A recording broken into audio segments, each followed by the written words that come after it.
name is Lindsay, and I'm really excited to kick off this Brilliant Blue Challenge. I'm from Bright Ocean Marketing. I'm based out of Vancouver, Canada.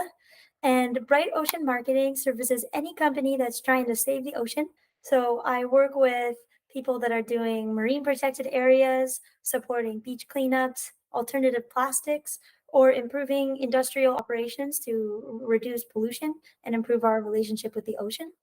I'm really excited to hear the ideas that come out of the teams here. I'm sure you guys have done incredible work, and I'm inspired by the work that you're doing. Today, I'd like to tell you guys about ocean plastics capture and how many people are working on collecting plastics from the ocean and what they're doing with those plastics. It's absolutely incredible what's happening out there and the amount of amazing ingenuity that people are doing. So, what is happening today to capture plastics and reuse the materials?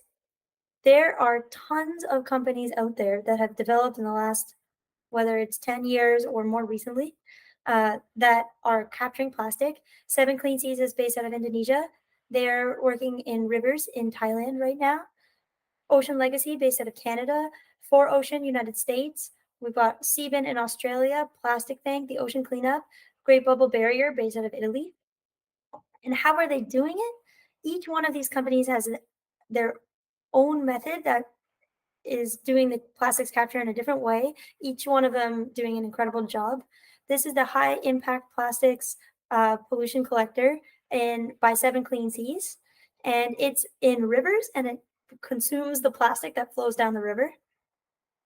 This is a barricade that is collecting plastic as it flows into the ocean. One of the biggest ways that plastic gets into the ocean is through rivers. And so stopping it at the source is a key way to stop plastics from going into the ocean.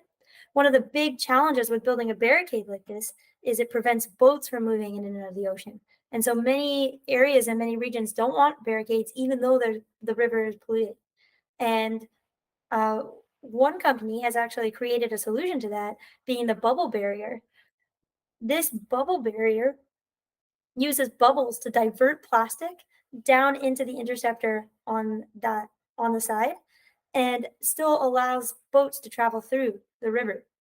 And here's a picture of the seabin in the center, where this is a floating buoy allowing people traffic and animal traffic to move around all around, but the buoy collects the plastic coming in from the top, and then people can go and collect the plastic out of the buoy and dispose of it or recycle it in another way.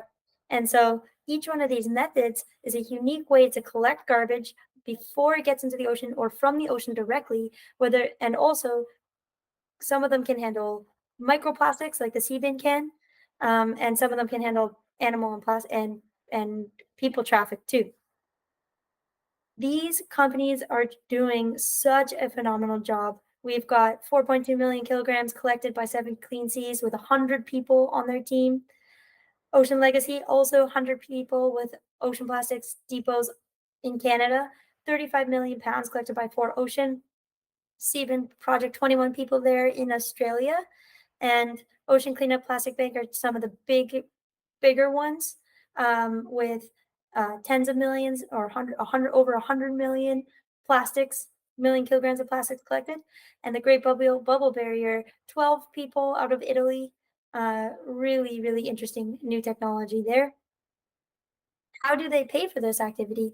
What's so fascinating is they are paying for their activity through recycled plastics products, selling the products, or through selling the plastic pellets. So 4Ocean is entirely funded through their bracelet sales. Ocean Legacy is selling manufactured products such as bins and garden materials out of the plastics that they've reclaimed, and they're now molding it into products to sell it. Some companies are running off of grants and donations. Plastic credits and claim sales is a really interesting angle as well to fuel and fund these operations. Major corporations that are producing plastics know that they're doing something that is bad for Earth, and they want to work with a team to collect plastics and help recycle plastics. And so they actually collaborate with these plastics reclamation companies to build that into their operations so that they can be more responsible, which inspires better trust with their customers.